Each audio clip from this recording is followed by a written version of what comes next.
68 watts of power.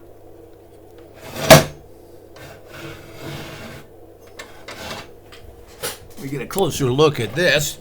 This is the actual scrunching chamber, I guess you could call it, when you put one of the hot figures in here. You just stuff it down in there, and then you press it forward and screw it down. And we'll go through all that as well. This will be a little longer because there's so much to show here. Here's the actual top of it. And again, this is just a little bit of screen here that goes on top. Underneath there is just a kind of a hot plate type thing.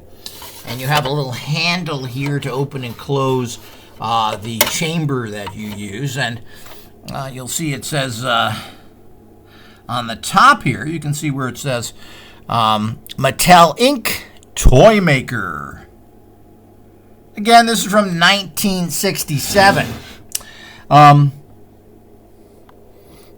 This says pre-activating zone. Some dust in here. So I guess you put your squares here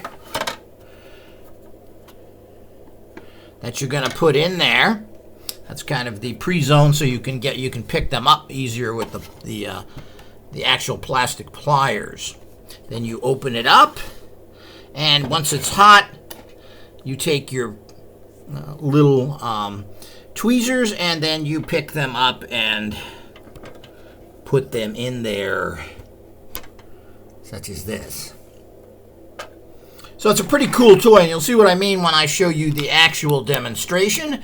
That's pretty much the entire set. The only thing we're missing here is there is a larger little mat play area that you can use if you play in that particular fashion. Here again, and we have Mattel Inc. Toy Maker, which has their logo on the side. Nice. Well made, and as I've mentioned, there is a this same type of metal image is actually pressed into, let me see if I can find one here where you can see better.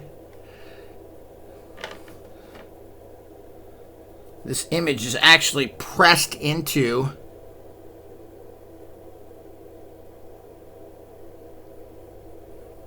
the actual plastic when you press the all the creatures down again. So it's quite cool, and you can see that sometimes they don't press 100%.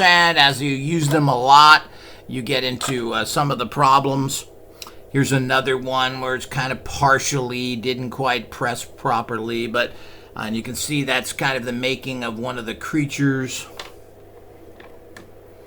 Here's another one. Probably they just weren't hot enough at the time, but you know, as you use these, they don't. They slowly disfigure to a certain amount.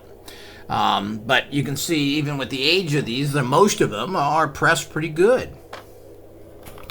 In terms of, you know, you're talking about 50-year-old stuff that still works. I doubt if this would happen today if you got something 50 years ago.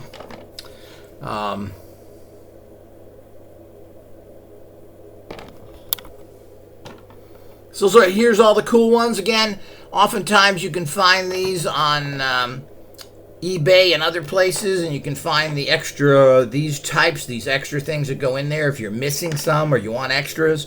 But, you know, I've got all of them here. There isn't, I think not all of them quite. I think I'm missing 3 or so, but they're all pretty much the same, and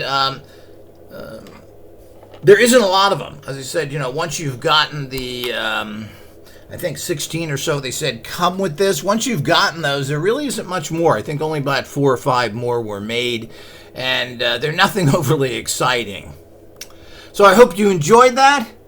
On part 2 of this video, we'll actually be showing the monster machine in operation.